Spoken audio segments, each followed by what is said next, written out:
ঢাকা ১১ আসনের প্রাথমিক ফলাফলে ২,০০০ ভোটের ব্যবধানে বেসরকারিভাবে বিজয়ী হয়েছেন জাতীয় নাগরিক পার্টি এনসিপির প্রার্থী মোহাম্মদ নাহিদ ইসলাম।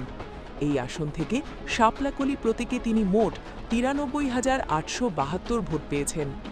নাহিদ ইসলামের নিকটতম প্রতিদ্বন্দ্বী ছিলেন বিএনপি প্রার্থী এম.এ. কাইয়ুম। তিনি পেয়েছেন ৯১,৮৩৩ ভোট, অর্থাৎ নাহিদ কাইয়ুমের চেয়ে ২,০৩৯ ভোট বেশি পেয়েছেন। আজ শুক্রবার সকাল ৬:৩০টার দিকে রাজধানীর সেগুনবাগিচায় ঢাকার বিভাগীয় কমিশনার রিটার্নিং কর্মকর্তা শরফুদ্দিন আহমেদ চৌধুরী এই ফল ঘোষণা করেন। ঢাকা ১১ আসনে পোস্টাল ভোট সহ ১৬৩টি কেন্দ্রে ভোট গ্রহণ করা হয়। মোট ভোটার ৪,৩৯,০৭৫ জন। এর মধ্যে ভোট দিয়েছেন ১,৯৬,৩৭০ জন।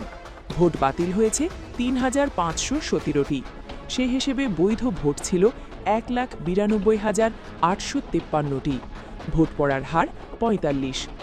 এই আসনে অন্য প্রার্থীদের মধ্যে ইসলামী আন্দোলন বাংলাদেশের প্রার্থী শেখ ফজলে বারী মাসুদ হাতপাখা প্রতীকে ৪,৩৭৫ ভোট, লাঙ্গল প্রতীকে জাতীয় পার্টির প্রার্থী শামীম আহমেদ ১,০৪৮ ভোট, স্বতন্ত্র প্রার্থী কোহিনুর অক্তর ফুটবল প্রতীক নিয়ে ৭৯৪ ভোট পেয়েছেন।